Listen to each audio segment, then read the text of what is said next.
ایماندار تاجر۔ بہت دنوں پہلے ایک امام گزرے ہیں جن کو لوگ ابو حنیفہ کے نام سے جانتے ہیں۔ وہ بڑے نیک، ایماندار اور بہت بڑے عالم تھے۔ وہ کوفہ میں رہتے تھے۔ اپنے بال بچوں کی پرورش کے لیے وہ تجارت بھی کیا کرتے تھے۔ وہ ہمیشہ اس کوشش میں رہتے تھے کہ ان کی آمدنی روزی حلال کی رہے۔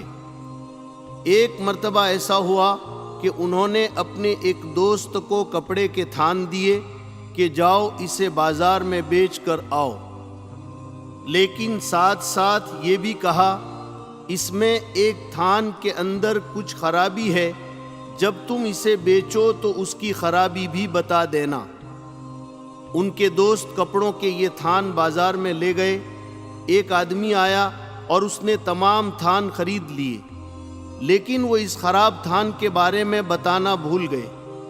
جب انہوں نے پیسے لا کر امام صاحب کو دیے تو انہوں نے پوچھا تم نے اس خراب تھان کے بارے میں بتایا تھا یا نہیں؟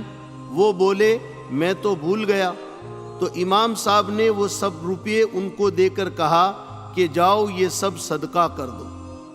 بزرگوں، ہمیں ہر کام سچائی اور امانت داری کے ساتھ کرنا چاہیے، اور تجارت و بزنس میں کسی کو بھی ہم دھوکہ نہ دیں، اس کا پورا خیال رکھنا چاہیے۔